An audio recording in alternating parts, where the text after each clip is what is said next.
Hello. Are we live? Can people see me? I'm running the stream by myself today. I hope that this is actually working. Let's find out. So let me know if you're here. Okay, good. Good.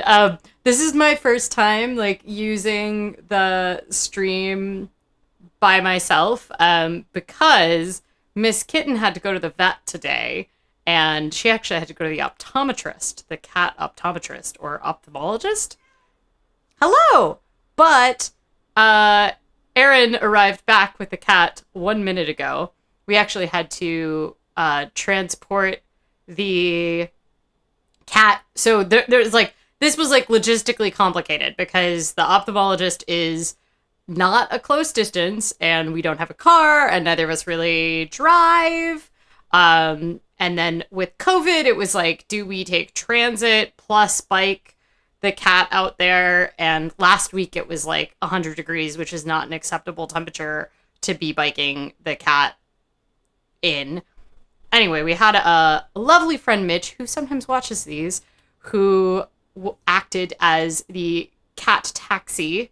And Erin went with the cat, and Mitch drove, and I think they stayed apart in the car. Anyway, yeah, ophthalmologist. It's the eye doctor, but it was I think optometrist just check the eye, but then the ophthalmologist is the cat. Anyway, I don't really know. Anyway, yes, I'm very happy that it ended up working out. We were afraid about, because our normal vet is walking distance, we can just take that cat over there, but she is now cleaning herself very thoroughly down here. So yeah, I said both because I don't know what it is. I think it's the I don't actually know what the difference is. Is an ophthalmologist a surgeon for that?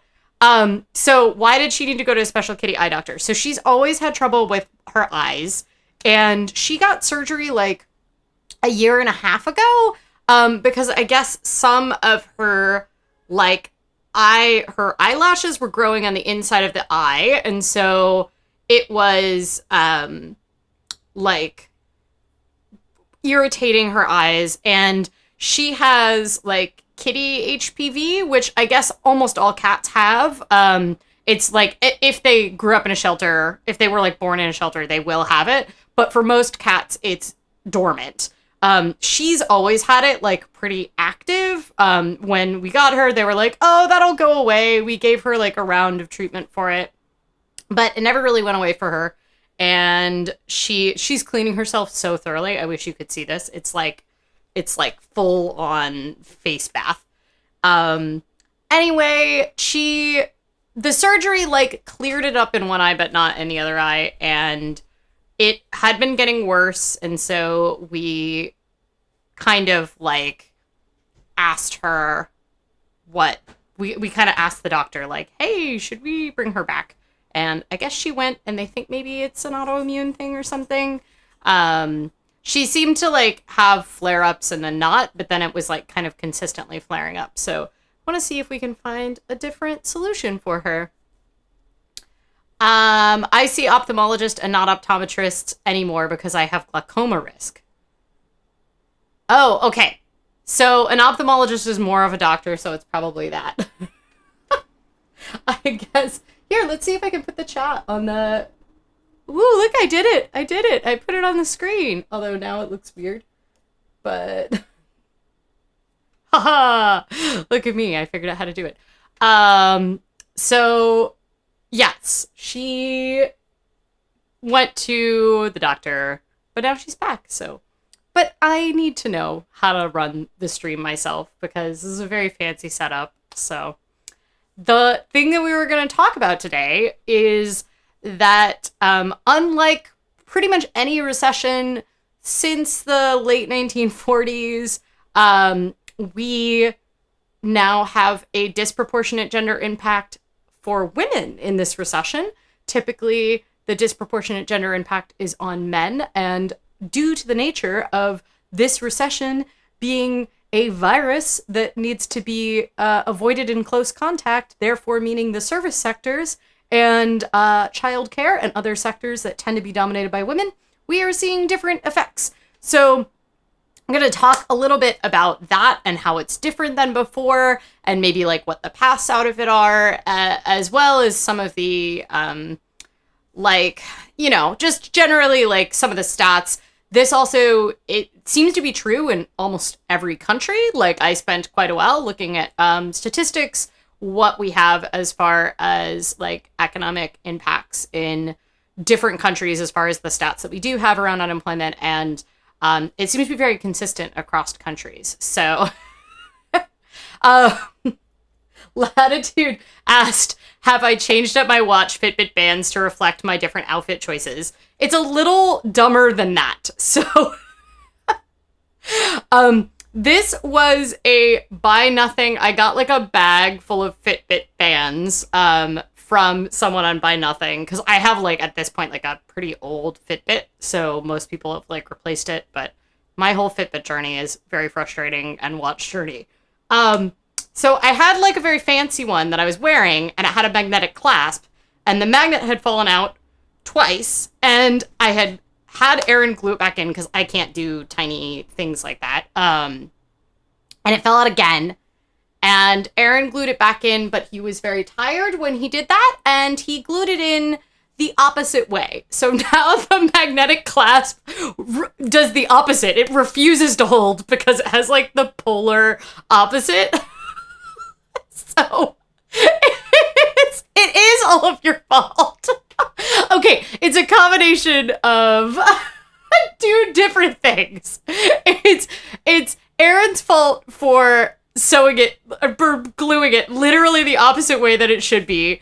And then additionally, it was poorly made where this magnet keeps falling out. So it's both of that. Yes. So it repels rather than clasps. It doesn't really work. Luckily, like 2 days after that, my mom's neighborhood, someone was like giving a bag of Fitbit bands away, and so she was able to get me like a bunch in different colors.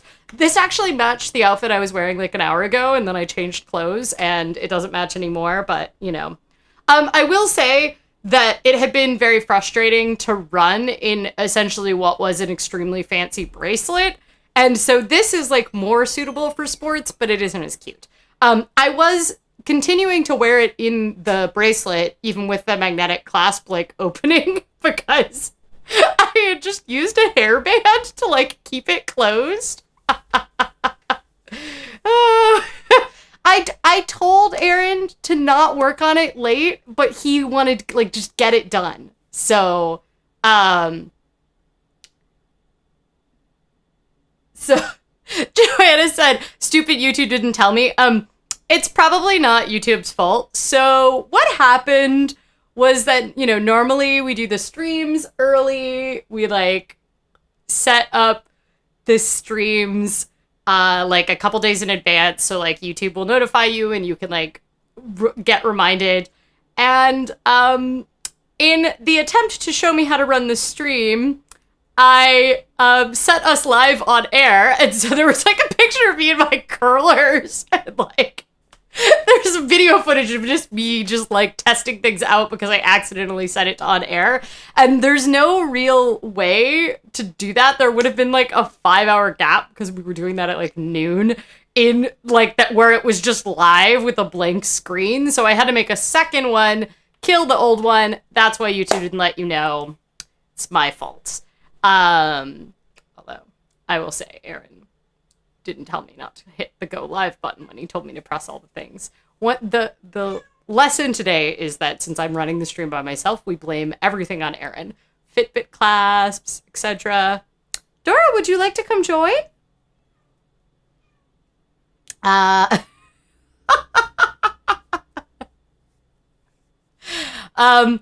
Okay, let's talk about the donut today. I'm really excited. If you were here last week or you watched the stream later, you know that last week's donut was a everything bagel savory donut, and I had an existential crisis while I was eating it. It is the first time I have not finished a donut. I couldn't handle it. It was it was well executed for the idea, but the conclusion was that it shouldn't have existed. So we have a redeeming donut, which is a, let's see if we can get that in focus. It is a salted pretzel donut with chocolate. And luckily it is not a travesty of a donut, unlike the previous one. So I'm really excited about this donut. I hope it's good. It's still got a little savory going on, but I don't think I'm gonna have an existential crisis while I eat it. Also, I love pretzels. We've discussed before, chocolate is not my favorite flavor, but if there's salt and there's not too much chocolate, I'm pretty sure I will be able to make it up. In totally unnecessary notes, I do want to note that I'm wearing my Smash the Patriarchy earrings since we are talking about gender effects of the recession. I felt like that was appropriate. Yes. Earlier, someone asked, Pixie Dust asked if I had shown my pants today. These pants are pretty rad. I acquired them off the streets of London, somewhere in East London, and they were, I think, £5. So at the time, the pound is doing very poorly because Brexit, so it was I think $6 US. Anyway, they say they're from Topshop, but who knows if they're knockoffs or not. I got them off the street. I actually just needed a pair of pants. I hadn't brought any to London, and I was like, sure, I need some hot pink pants. They're also supposed to be cropped. I found the original listing of the Topshop ones online, and they are 100% supposed to be cropped, but instead they just fit me because I am average person cropped length at full length. So, yep. Pretzels were originally rewards for children learning prayers. That is an excellent random fact. Why are they pretzel shaped?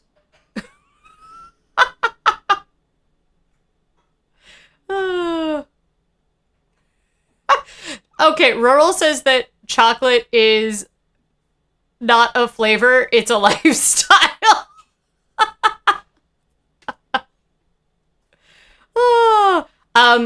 Yeah, I do. I like it when the thing I will say is that sometimes I get clothes that are supposed to be cropped and just happen to fit me. And it's very clear that the style of them is would look better cropped. Also, one time I got She-cession, which is a website that will always custom do clothing to your height, which can be, and also all of their clothes have pockets, which is pretty great. They are very popular on the forums. All the clothes are made in India. Who knows how ethical they are, but it is pretty rad to be able to customize your clothes. And they do custom sizing beyond the length, but the length is free. It's automatically done based on your height. But occasionally I've gotten a style that's cropped and I notice I mentally don't expect things to be cropped on me because they never are unless I do it. So Latitude, what I will say, well, okay. So Latitude says logging on to Ishitaki right now. What I will tell you is that Ishitaki, while it is great, it can be really pricey, but you can always find the coupon code. So do not, if you are considering buying something, you should be able to find a really significantly cheap coupon code there. So also, I mean, the other thing is do clothes matter anymore? I've really been struggling with this. That's actually why I've been posting outfit photos on the internet, is because otherwise I would probably just wear the same leggings and oversized sweater every day. And I have been trying to post outfit photos because I have so many nice clothes and no one sees them anymore. So at least if I post them on the internet, it slightly justifies them. But I am shooting a series for next week, 2 back-to-back shooting days. I don't think I can share the details of who for, But I'm shooting like a proper series next week, and it's 4 parts, and I get to wear suits for like brightly colored suits for every part, and I am very excited for the fact that I got to justify getting some new blazers for this shoot.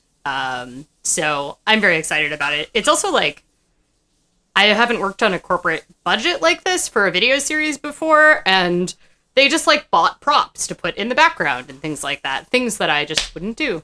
So it's very exciting. Jeremy says it's all about PJs. I'm saying, I will say I have been more productive since I have started wearing like real clothes. And I find that my like confidence is better. Like I feel more confident throughout the day when I'm dressed properly.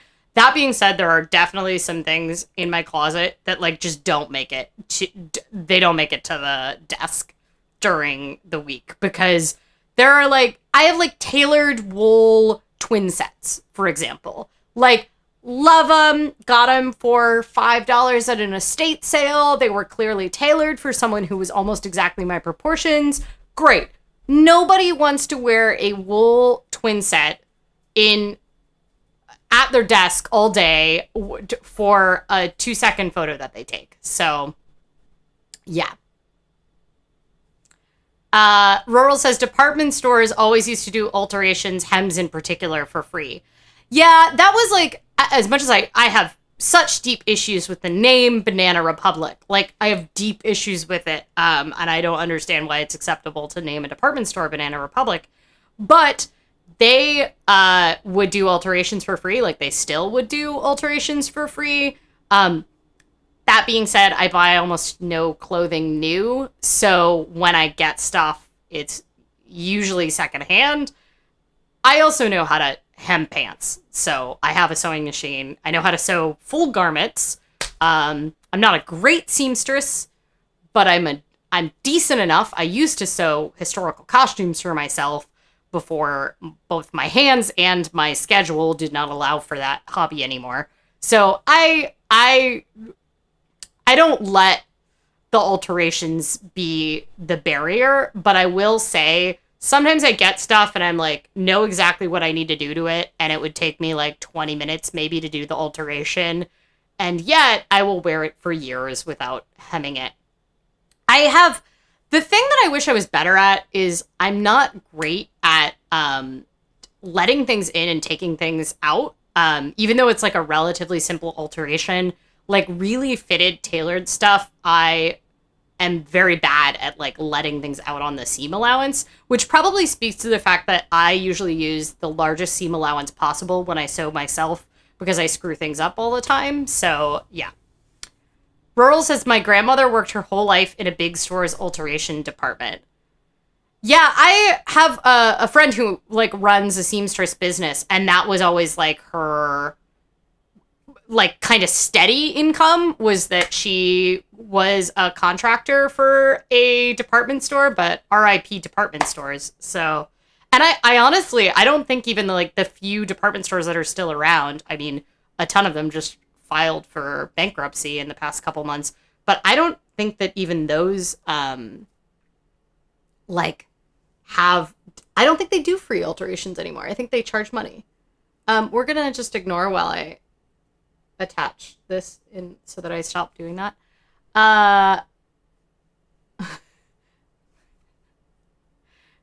Claire says, I have one shirt that I bought with the intention of hemming and have worn for years without doing so. I get a lot of like dresses where they're not like unwearable without hemming. They're just like, I have a vision in mind, or like they're like vintage dresses and there's like a length that would be like period appropriate, and instead they hit me mid-calf. So I also realized how much my style has been influenced by acquiring dresses at like that hit in a certain place. So like I now prefer like knee length dresses, and that's because a lot of the dresses I get are intended to like hit above the knee, but they hit me like just slightly below the knee. And now when I wear really short skirts, I feel like when I get things, even not like super short, but things that like hit mid thigh, long enough that they would have passed middle school dress code, but like shorter than knee, I feel naked because so many of my like pieces of clothing do hit below the knee. And anyway, I think about that a lot because as I started discovering that I could get clothing in Asia or from like Asian specific companies rather than just made in China for an American audience, once I started discovering like, oh, if I get like vintage Pendletons, but they're for the Japanese market on eBay and stuff like that. Once I started finding that and getting things that were made for my size, I started to feel like, oh, this skirt is so short. So a lot of my like Korean clothing that I have that is kind of the appropriate length without me having to hem on it, I will only wear for like working out or skating or something where I have like really thick tights underneath it. So I like want to feel bold enough to wear that, but I feel naked every time. So yeah, Joanna says, I have several dresses that are mid-calf that should be just under the knee on my frame.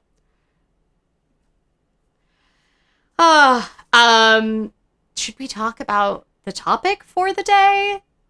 I guess, so I think I want to give my first, like, disclaimer under this, because anytime I talk about breaking things down by gender lines, I feel like it's necessary to say that gender is a giant scam, and I hate it.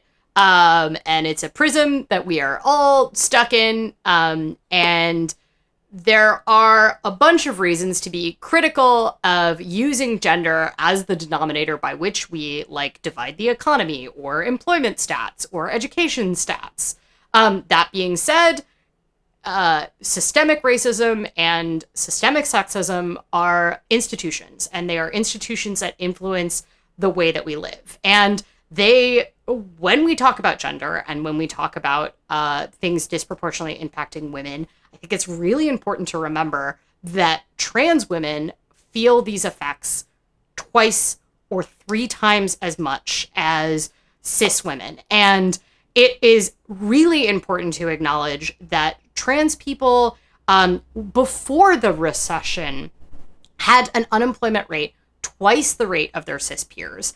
And trans folks also are more likely to be living under the poverty line than their cis counterparts. And so it's like important to recognize that, 1, gender is a spectrum and it's bullshit.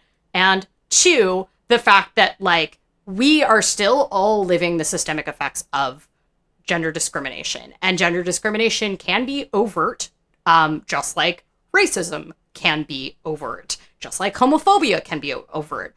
But the more common ways that it influences our lives now, if you live in Western society, if you live in North America, and if you live in Europe, is that gender discrimination instead is an institution that has influenced all of these tiny ways in which we interact, including the economy.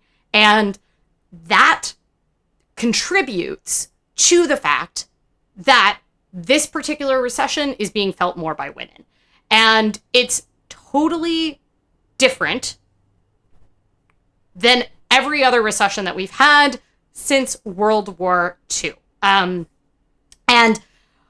we, obviously, the economy has experienced recessions before World War II, but the world economy just looked so different before that, and we have way less statistics. Thanks, globalization and economic statistics. So let's particularly talk about the recessions that everybody that's in this stream probably remembers, which is the one that we're living through right now, and the most recent one that hit the US 2008-2009. So that recession was actually called a man-cession, and that was because generally in recessions, the parts of the economy that are most impacted are the goods-producing sectors. And the goods-producing sectors usually have a lot of jobs in oil and mining, manufacturing, and other kinds of production, trucking, other kinds of production fields. And, The construction is an example. I have a friend who runs a construction company, and he said, we are the canary in the coal mine for the economy. We're usually the first thing to feel the impacts, and we are also the first to recover. And that is, of course, a normal recession. And notice all of those industries that I spoke about are, in fact, tend to be male dominated. We see that manufacturing, oil and gas, all of these things tend to be more likely to have more males doing a proportion of the work. And that is true in both the blue collar jobs as well as the white collar jobs. And so when we have a recession, typically the unemployment rate is much higher for men. And so it's totally different than our current economy and the current situation that the world is going through right now, which is that goods producing sectors that are not producing consumer goods, but instead are in what ended up being classified as essential industries, are actually not seeing the effects as much. And there are kind of two prongs that need to be discussed here. I've previously talked about how economists are so busy trying to figure out what the shape of the recovery is, because economists are obsessed about graphs, and they're trying to figure out, is it going to be V-shaped? Are we going to bounce back? Is it going to be a U-shaped where it's long and slow in the middle? Is it going to be a reverse check mark? Well, now we're calling it a K-shaped recession. So a K-shaped recession is essentially that, guess what? Technically, the recession might be over, and it sure as heck is over for rich people. So white collar professionals, people that are able to work from home, almost all of the jobs that were lost between March and April have now been regained in the economy. And the unemployment rate has mostly recovered. If you have investments and you've been following them, once again, I recommend not constantly checking your stocks. But if you've been following them, you know that the stock market has actually been doing great. And so the really wealthy that tend to have less of their wealth tied up in their employment and more of their wealth tied up in investments in the stock market are actually doing great. And those folks have functionally recovered. And so people that are middle class now, like me, I guess I'm middle class, which is an interesting feeling to have, but for the past 6 months I have been. People that are in the median income, that are in white collar jobs, they've been able to work from home, they've recovered their jobs, and generally they're not feeling the effects of the recession. We're actually seeing that they are buying homes, that their stock portfolios are doing well, that their wealth has recovered. And yeah, so Jeremy said, yep, my portfolio is basically back to pre-COVID levels. I have also seen that with my stock portfolio. Sadly, most of my wealth does not come from stocks. It still comes from my employment. But I am lucky that I have a white collar job right now. So guess who has been affected by this economy? The other bellwethers of recessions tend to be hospitality and service sector. Hospitality and service sector tends to do even more poorly in the cases where there is a virus, where no one is allowed to stand next to each other. And we have seen that these, initially when people were laid off or furloughed in March and April, most people said they expected their jobs to come back. Well, the jobs have come back for people that earn more than $20 an hour. So that's around 40,000 US a year, which puts you just below the median income. So those folks they're functionally back to pre-virus unemployment levels. However, if you earn between $14 an hour and $20 an hour, the unemployment rate is still at 16%, which is 4 times what the unemployment rate was earlier than this. And if you earn below $14 an hour, the unemployment rate is at 20%. The service sector, that is specifically food and beverage hospitality, the unemployment rate is estimated to be at 25%, but it is at least at 20%. This is one of those things that can be kind of hard to figure out. Not great at it. So it is, and guess who occupies those jobs? Well, in Canada, they found that 62% of the jobs lost since the recession were occupied by women. And that is largely because women, particularly women of color, Black and Latina women, are more likely to occupy jobs in sectors like childcare, home health aides, waitressing, any kind of service sector job, and retail jobs. Actually, if you look at the top 5 professions for women, you will find that all of them are in disproportionately affected industries. So, not doing great. You would also think, hey, nurses are doing great right now because registered nurses are disproportionately women. But in fact, registered nurses that do not work in ERs have a much higher unemployment rate right now because a lot of kind of typical elective or preventative care that nurses are occupied if they are not an emergency room nurse. A lot of those jobs have been dealing with layoffs because in the United States, guess what? We have a capitalist-based healthcare economy. So they've actually been suffering really big blows. So it has not been great from an employment perspective. So that is kind of the first thing, is that the sectors that have been disproportionately hit by lockdowns, by closures, those non-essential jobs or the jobs that involve gathering people in places or taking care of people one-on-one or in close range, like childcare or home health aid, those jobs have been disproportionately impacted. And a lot of those furloughed jobs are now kind of essentially converted into being permanent layoffs. So, not doing great. I like that everybody's checking their stock portfolios. Jeff said, just checking my super, it's bounced back, so I'm in the no loss at the moment group. Latitude checked their $100 in stocks and don't know what the graphs mean. Well, is it K-shaped, V-shaped, or U-shaped graph, Latitude? I'm an economist. I want to look at your graphs.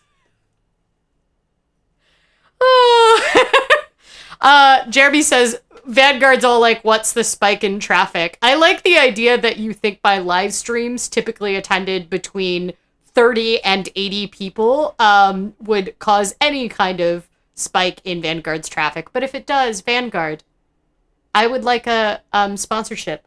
I talk about you all the time. So, that's the first component of why this recession is being called a she-cession.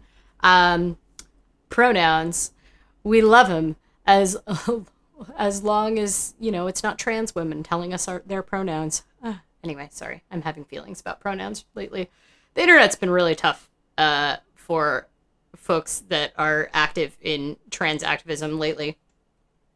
So, that was a good pun, Latitude. Vanguard must be an anomalily.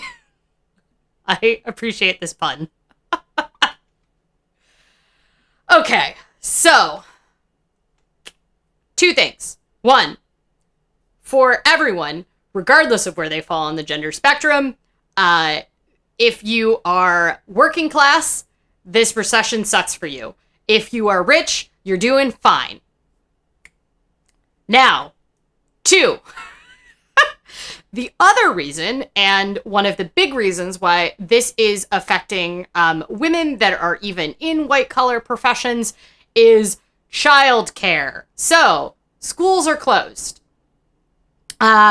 Schools are closed, or they're going part-time. Childcare is closed in a lot of places still completely, or people don't feel safe sending their kids to childcare right now. And it turns out that taking care of children all day is very time consuming. And it turns out that teaching children involves a lot of work.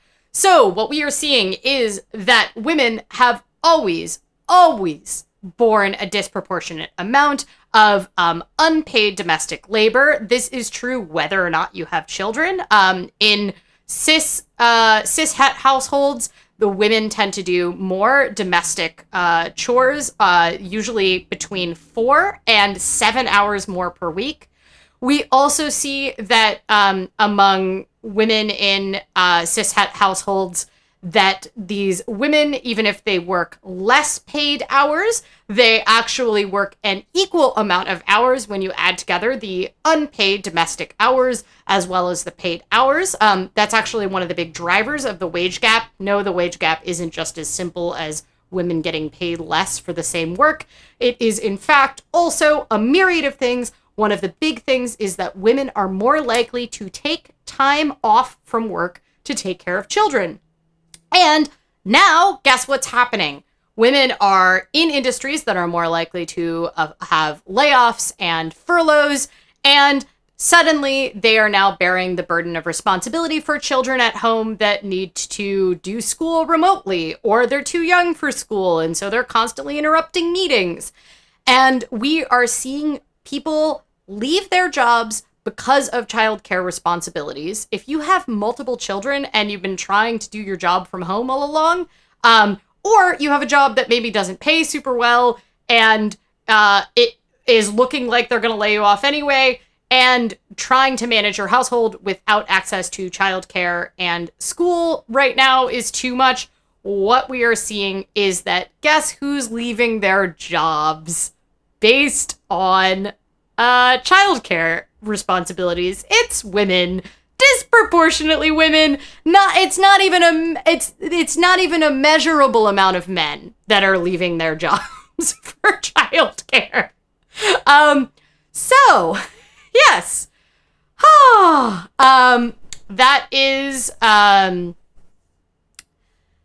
that is extremely true right now. And like, this isn't anything new, right? Like, we've seen this go on for a long time where women are more likely to leave their jobs due to childcare. We also see in the US, it's more often women that are having the children. And guess what?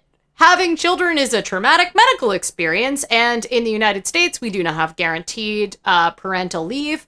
And certainly paid parental leave is even more of a stretch. And because of that, in the US, we see an even bigger gender wage gap than you see in other countries that do require it or have some sort of statutory pay in order to cover people after childbirth, which would be great. I don't know why we seem to think that children just appear and people are supposed to keep working with no paid time off. I don't understand this, but, we also don't have sick time in this country. So US is doing a great job.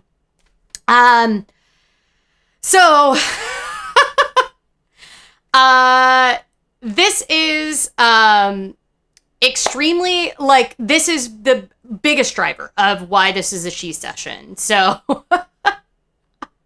Latitude said, the US is bad, actually. Yeah, this is one of those cases where the United States really does not seem to be capable of learning from other countries. There's probably two areas I think that we just really don't seem to understand that other countries do it better, which is healthcare and workers' rights. So, yeah. Yes, the propaganda you were fed in school is actually possibly incorrect. We maybe aren't the best. Joe said, this one hit my household. My hubby's become even less flexible.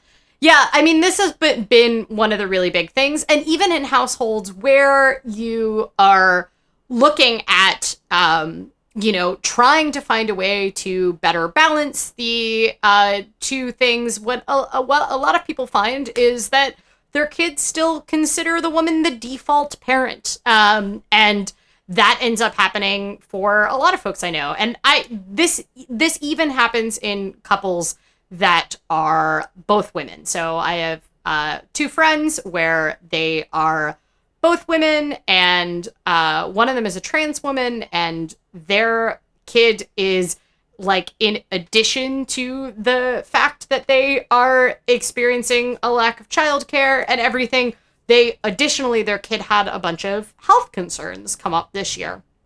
So one of them decided to leave their job, and that ended up being like a big negotiation of like, well, whose job is more flexible, whose job is more stable, and it ended up being the person, of course, that was the lower income earner.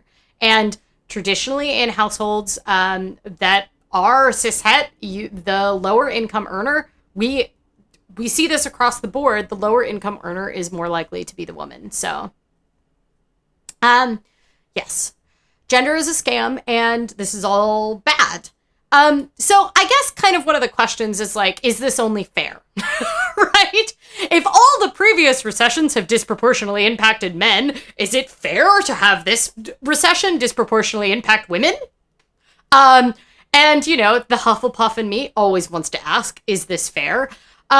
There's kind of the question, you know, it's the same argument of the should we have no more men presidents in the United States, because we still don't seem capable of letting a woman have a chance being president. So maybe to make up for all the past 46 presidents, we should, you know, not have any men presidents for the next 46. And I think there's two things here in order to address this. One, I don't really think that tit for tat, no pun intended, is the fair way to do that. And like, this is why I think in a large way, constantly breaking down employment statistics by gender and race is helpful for the overall context, but it isn't a race. It isn't a competition. And then the second part about this is that what we are seeing is that this is the reason that this is a she-cession, so to speak, is that it is just exacerbating things that were already in the economy. So Black and Latino women were already paid less. They were already more likely to be in service sector and lower paying jobs that don't have flexibility, where they're not able to work from home. The reason we have the wage gap is that we have more women in lower paying professions, partially because quite often women's jobs don't recover if they take time off to take care of children. And we are also seeing the fact that, like, we have disproportionate domestic unpaid labor, and that, like, the unpaid labor of women in the household is now becoming even more recognized, because we can't pay people outside the household to do that labor right now, because suddenly if you evaporate all of the nannies available, you go, oh crap, that was actually a valuable thing to have in the household. So I think the reason to be concerned about this is not just, oh, this is like, it's unfair to have one gender bear the burden of a recession, because sure, yes, it's unfair. If everything is a race against a gender binary that doesn't even exist in the first place. But the reason this is important is because women already accumulate less wealth. Single women in particular are more likely to live in poverty. We already see that trans women, particularly Black and Latina trans women, are more likely to live below $10,000 a year. And that is exactly the reason that we should care about this. Because what is happening right now is that this sucks for all working class people. It sucks for all lower income people. And the wealthy people are off to the races.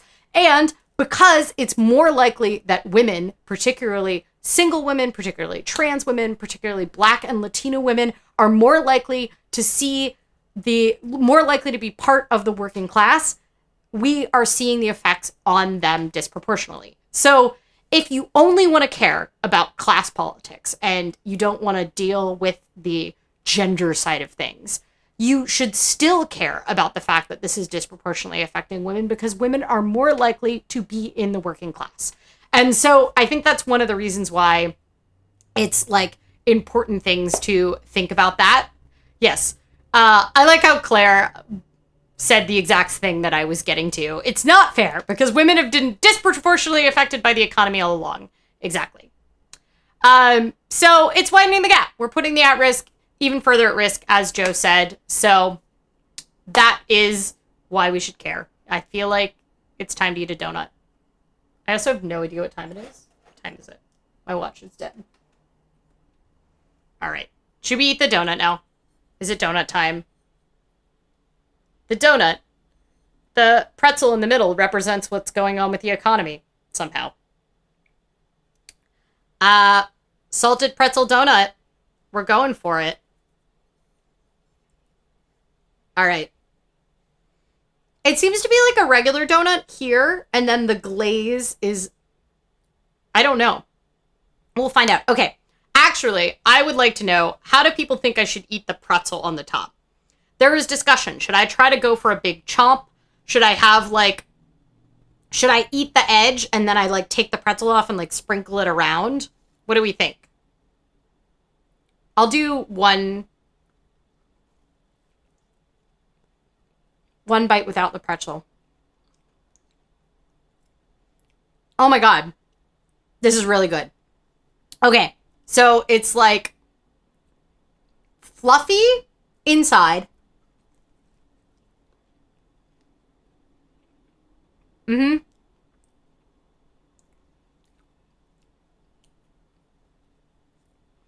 All right. It seems like people want me to do a center bite. So, to get the pretzel. I can't get there yet.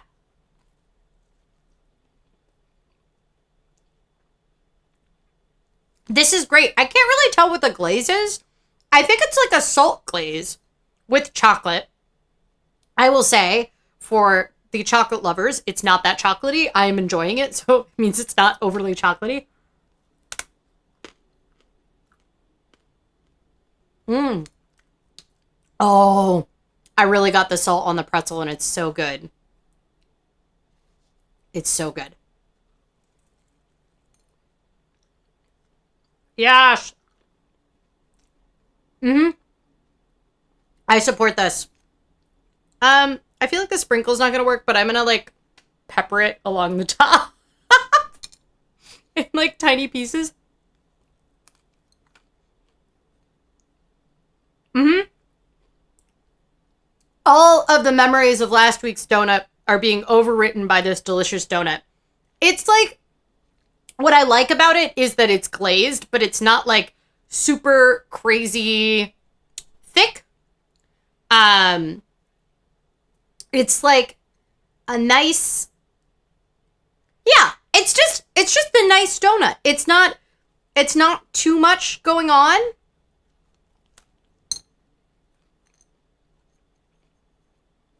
Oh my gosh. We're talking about cannolis again. I feel like we always get back to cannolis at some point in the live stream. Okay. Trying to keep the pretzel on here is like a full-time job.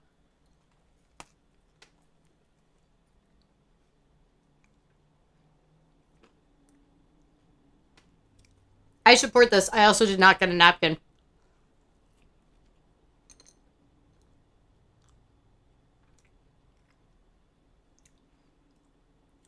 How does this donut represent the economy?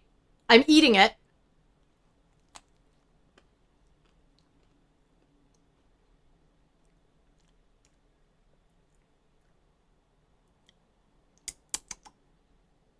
This is great. All right. I'm very supportive of that donut. I didn't look like I was being tortured when I ate it, right? Yep, that went very fast.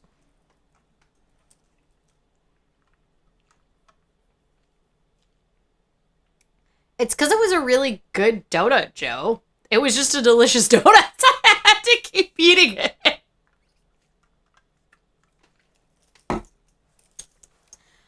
Oh, MJ is pixie dust, apparently. Hello. Do we have any questions about the She-cession? Would we like more depressing statistics? I feel like it's one of those things where it's very easy to understand, like, why, if you have, especially if you have friends with, like, young kids, or you know someone that has like had one of you like quit or come home. But yes. Dean says the economy looks surprisingly empty, but also salty in the middle. Yeah, I think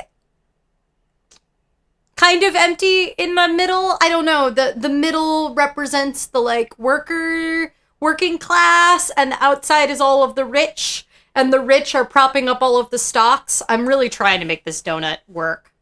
My friend Ron sent me like a book called Donut Economics that I need to get, that he forwarded over to me this morning. So, well, how about folks tell me about what they're doing this week? Like what's happening? What are you excited about this week? We are all salty right now. Did everybody use salty in the late 90s, early 2000s?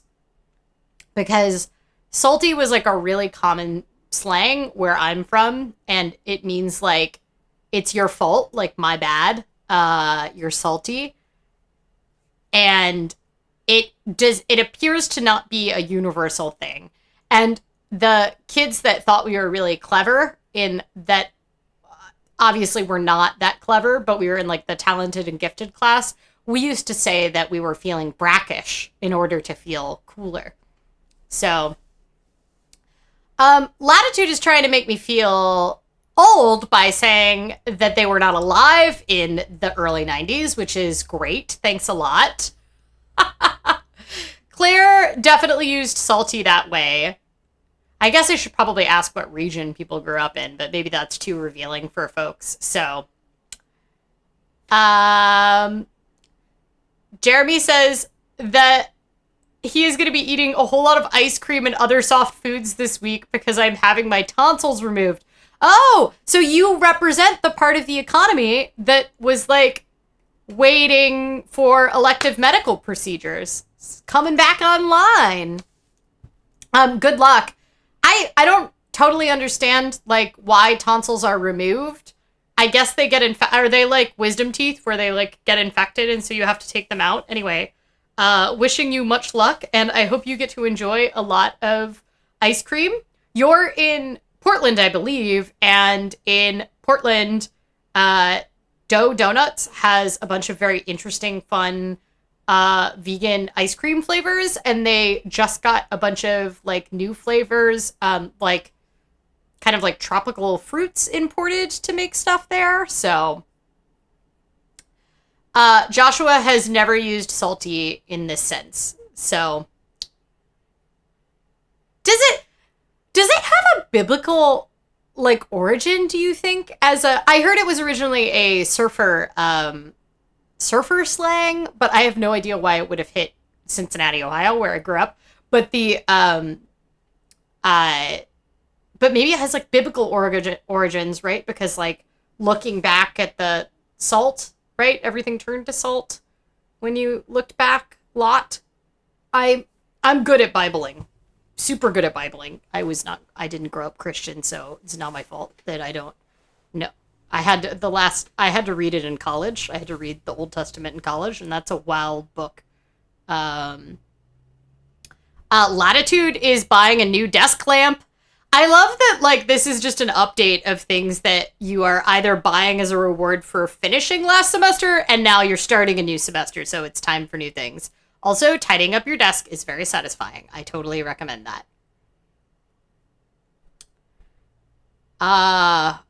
Jeff is dealing with the schooling kid 1 and keeping kid number 2 out of the way. So our schools are not opening back up. You're in Eastern Australia, I believe, right, Jeff? Like, are schools not opening there? I'm always really curious to see what different countries are doing around, like, school.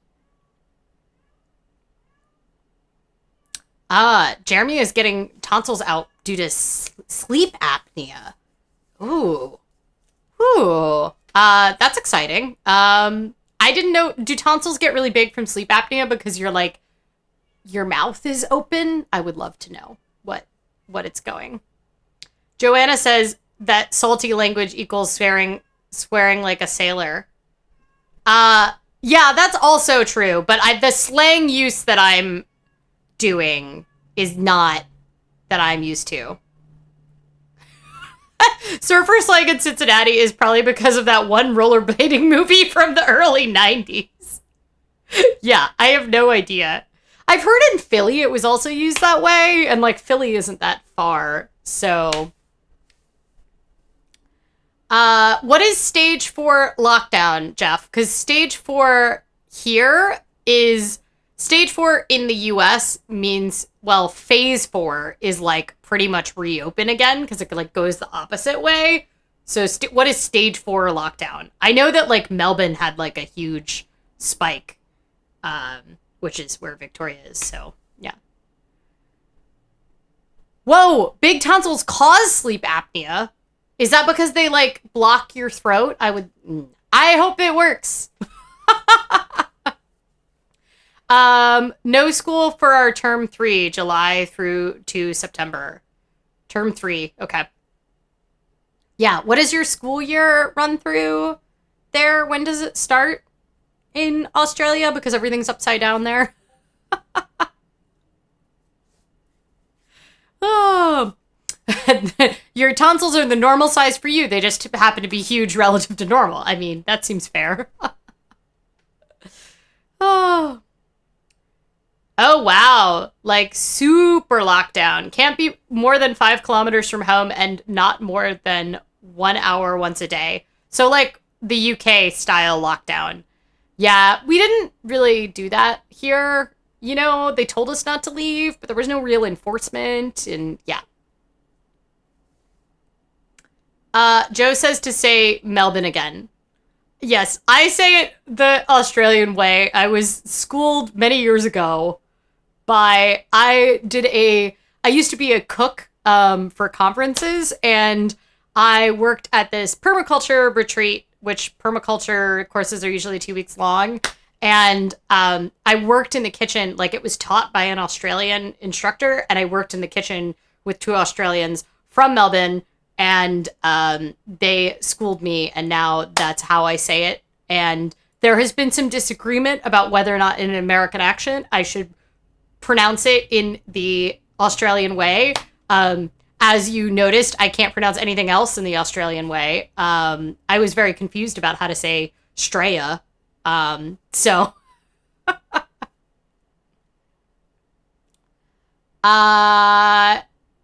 yeah, see, but salty and angry is like not the same.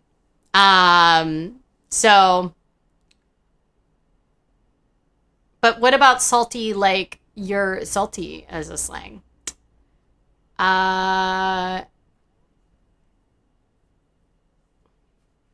School February through December. Oh, and then there's like a second term. So.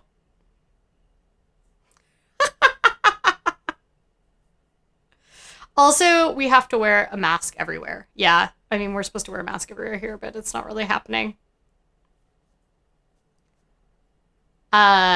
People did go, ooh, brush that salt off. So they totally did that. Yeah. See? It's like, you gotta, I'm salty. There's like a whole thing. When you're wrong about something, you have to get the salt off. Yes, see? Okay. All right. Someone else has confirmed it exists. Joe says Melbourne people say Melbourne differently than those in Perth, which I find funny. I mean, to be fair, you have a really big country, and there's nothing in the middle for the accents. And you all came from different parts of the world to the island, and so you all have different languages, and the indigenous folks, the Aboriginal folks there, all have different languages too. So it's a very big continent. It's not really surprising you say it in different places. Also, I will say, probably to the untrained American ear, it probably sounds the same. So. Malbun. Malbun. Yeah, I see. If I say it really, like, aggressively, it sounds Australian. Malbun.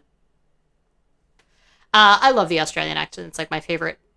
I think the, like, Queensland accent is probably one of my favorite accents. But it's all just very, It's very delightful. It's I feel like my main exposure to Australian accents is obviously like travelers elsewhere in the world, because there's always an Australian when you're traveling, because I think there's just like a culture of traveling outside of the country that other places that aren't on islands located far from everyone else have. Like there's like, it's like common to do like a year abroad or a couple years abroad and stuff, but there's always an Australian in every hostel or hotel who is down to party anywhere I've been in the world. And I find that most of them are from eastern part of Australia, because that's where most of the population is. So that's the Australian accent I've heard the most in real life. So there's no like Australian equivalent of RP, is there? Like a posh Australian accent? I would like to know this. Melbourne. Oh, Melbourne. That kind of makes sense, because I think the Perth accent is like slower and more drawn out, based on my extensive experience of the from the like 24 hours I was in Perth. It's you got the like laid back West Coast situation going on. It's like the same as North America, I feel like. Buena Vista. Buena Vista. That's the pronunciation of Buena Vista in Virginia. Or is it Vista? Buena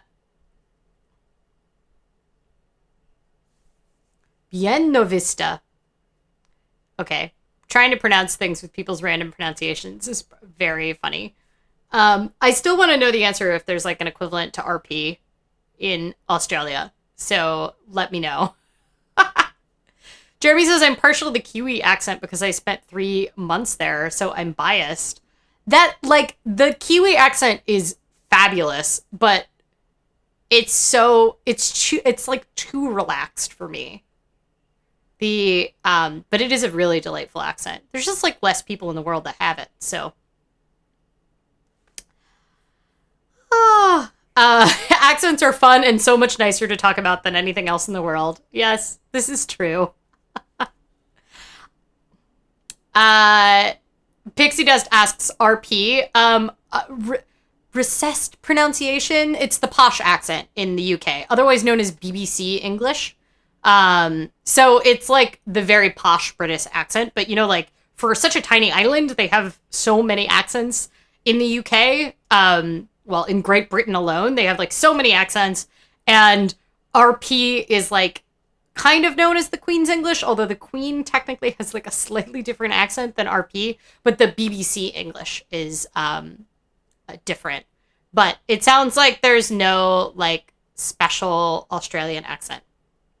So,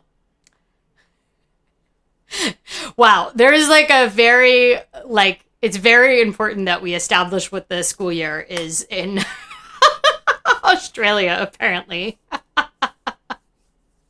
Staunton in Virginia? Is that correct? Received pronunciation, yeah. Isn't that what I said?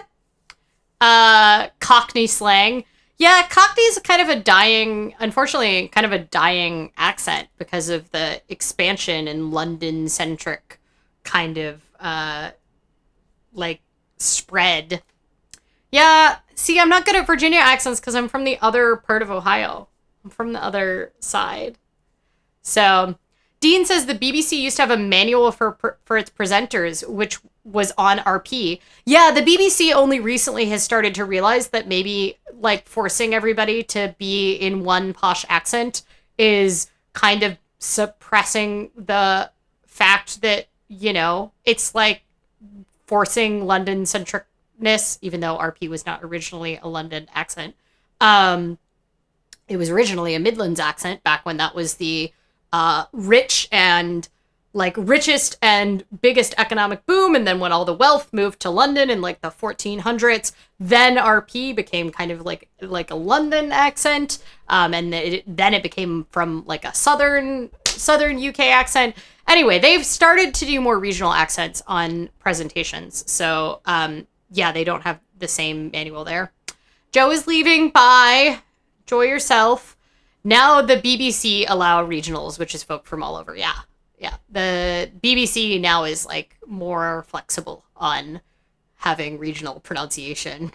I am not tuning in on the school year discussion. I moved around school years because I'm from a place that has a different school year than out here.